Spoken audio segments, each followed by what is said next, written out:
Jashalo kaisa kokthum panda khlai sayalama tikhe tribra haste fight tong maninu tuye koklam shaka kebinai bodoni Osama Jitendra Chaudhary abahakino ashalo kok sanani thange haste habango sayalama tikhe faine rokno dakti dekhlai jakni bagai kok samani habang aboni logiwono Biharo SIR no chengjak maninu tuye bosajaka koklam একটা খুবই গুরুত্বপূর্ণ স্পর্শকাতর বিষয়ে আমি রাজ্যবাসীর কাছে আবেদন করতে চাই। সাম্প্রতিক কালে কিছু সংগঠনের দ্বারা বেআইনি অনুপ্রবেশকারীদেরকে চিহ্নিত করে তাদের স্ব দেশে ফেরত পাঠানোর জন্য সরকার ব্যবস্থা গ্রহণ করুক,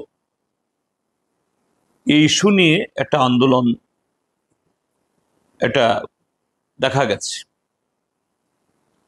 এবং একটা দলের তরফ থেকে প্রায় সব জেলাতে কিছু মিছিল মিটিংও হয়েছে এবং তারা তাদের এই দাবির সমর্থনে এই যুক্তি দেখিয়েছেন যে ভারতের স্বরাষ্ট্রমন্ত্রী অমিত শাহ তিনি এই বেআইনি অনুপ্রবেশকারী যাদেরকে তারা ঘুষপেটিয়া বলেন তাদেরকে চিহ্নিত করে দ্রুত তাদের স্ব দেশে পাঠানোর জন্য উদ্যোগ গ্রহণ করবেন এবং কঠোরভাবে এটা রূপায়ণ করবেন বলেছেন। এটা বলে এরা খুব উৎসাহিত। তারপর এই সময়তেই বিহারে স্পেশাল ইন্টেন্সিভ রিভিশন ভোটার তালিকার হয়েছে, 65 লক্ষ লোকের নাম বাদ গেছে। এটা নিয়েও এরকম একটা দোঁয়াশা তৈরি হয়েছে যে এগুলিও সব ঘুষপেটিয়া, তাদেরকে চিহ্নিত করে তাদেরকেও বহিষ্কার করা হবে। কিন্তু বিহারের যে ঘটনা, এটার সাথে বিদেশি চিহ্নিতকরণ বা তাদেরকে বহিষ্কার করার কোনো সংযোগ নেই। এটা বর্তমান আমাদের দেশের শাসক দল আগামী দিনে তাদের ভোট বৈতরণী পার হওয়ার একটা চক্রান্ত, এটা মোটামুটি পাই সারা দেশের মানুষ এখন দেখছে। এরকম একটা অবস্থায়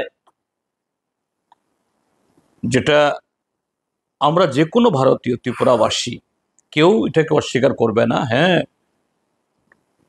যে এই রাজ্যে অনুপ্রবেশ অতীতে হয়েছে, এখনো কিছু কিছু হচ্ছে। সরকারি মেশিনারি, বর্ডারে BSF কাঁটাতার বেড়া থাকা সত্ত্বেও তাদের শিথিলতায় আর আমাদের অফিস কাছারির সাথে কিছু দালাল, এদের মাধ্যমে এরা এদেশে পা দেবার আগেই আধার কার্ড, সিটিজেনশিপ কার্ড, PRTC এগুলো সংগ্রহ করে নিচ্ছেন এবং সেই কাগজপত্রের জোরে কেউ কেউ আগরতলা শহরে ফ্ল্যাট কিনছেন, জায়গা কিনছেন।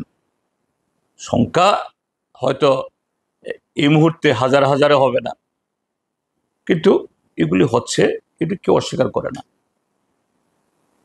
এগুলি রোখা দরকার, সবাই আমরা চাই, আমরাও চাই। কিন্তু আমরা কি দেখছি যে অমিত শাহ তার মন্ত্রক এরকম কথা শোনাচ্ছেন এবং কিছু লোককে উৎসাহিত করে রাস্তায় নামাচ্ছেন। তার মন্ত্রক হোম অ্যাফেয়ার্স মিনিস্ট্রি, তারাই তো আবার সিটিজেনশিপ অ্যামেন্ডমেন্ট অ্যাক্ট করে 2014 ইংরাজির 31 ডিসেম্বর পর্যন্ত যারা এইভাবে বেআইনি অনুপ্রবেশ করেছে তাদেরকে নাগরিকত্ব দেওয়ার জন্য, শুধু একটা নির্দিষ্ট সম্প্রদায় বাদে। রাজা খরাগুল নিসিমি প্রণব ককথম চিনি খরা।